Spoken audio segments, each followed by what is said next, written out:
Hi, Sunita. Good afternoon. How are you today? I am good. Thank you so much, Maj. Pleasure to meet again. Yes, likewise, likewise.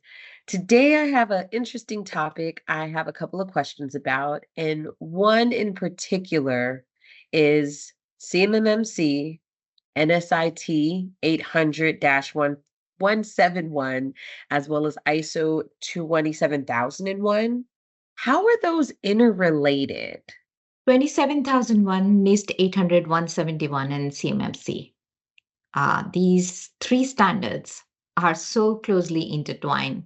That's amazing because if you are going to trying to pursue any government contracting, there will be a requirement to there has been requirement to follow the NIST 800-171. Mhm. NIST 853 compliance. So what that requirement has been, there are some 110 controls that most of the organizations have to self attest or and give assessment that they are meeting these requirements. So once an organization does that self assessment, it's based on the contracts. They just have to give those responses. The way 27001 comes in is 27001 is a certification standard. It requires certification by a third party. So it has all the same controls. We call them annexes, annex controls, which are mapping one to one with all the requirements.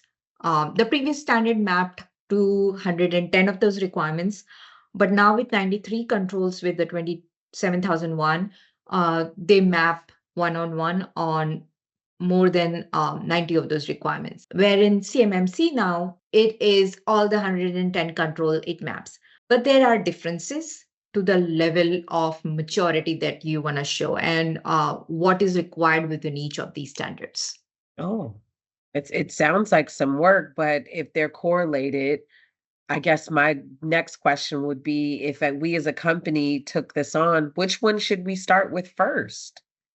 So most of the companies that come to us, and I have seen in the past, is they would have self-attested themselves to 800-171.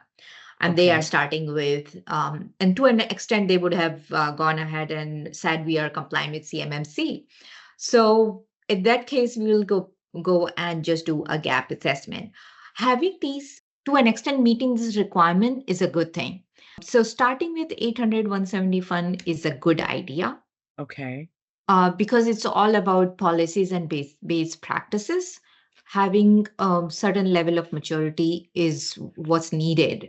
Whether that's followed organization wide or not, that's something I'm not going to dwell there. But yes, having the basic framework is necessary. So sometimes most of the organizations come with a baseline of 871, 171. Okay. If an organization is starting fresh, in that case, I would recommend going to 27001. And the premise of that would be because you will have a standard with a lot more processes because it's not just the annex. You will also have some process requirements, which the framework for 27 is asking, like a basic risk management, defining the objectives. Having a security posture in that way structured, which is super helpful. And since it's an auditable standard, there is an annual requirement as well as every 3 years there is a recertification. That Okay. makes it more robust. Like I said, NIST does not get audited by a third party, Okay. but 27001 does. And Okay. similarly, CMMC, if you're a level two, 3 years you will be required. Every 3 years you have to go through a certification, and if you're a level three, you have to go again through a third party certification. So hence the recommendation that go towards 27001 because it will give you more value as an organization. It will be more value add that your processes will be put in place and they will be more repeatable. Not saying that with Okay. NIST and all, it's not, but NIST and CMMC is more control based. Okay. Okay. That makes perfect sense. And you answered the other question, the required separate certifications. It sounds like NIST does not need one, but Correct. CMMC and and ISO 27001 they do, and they would be separate. Correct. There, Okay. they are separating the way the certification bodies are separate. There are some certification bodies which are also C3PAOs, Mm-hmm. and they can come and audit you. And they can be also 27001. That's generally not the case. So an organization who kind of has a view and a vision that they want to go for both these standards, they want to select a third party who is certified to do 27001 and also a C3PAO. Okay. Okay. Now, the other question I do have that just came to brain was if I did start ISO 27001, are there repeatable actions that I'm already taking in accordance of CMMC and 800-171? Yes, because the Okay. checklist and the effort that is put in place in terms of documentation, in terms of implementation, there is a very nice overlap, and all the policies can be repurposed and reused.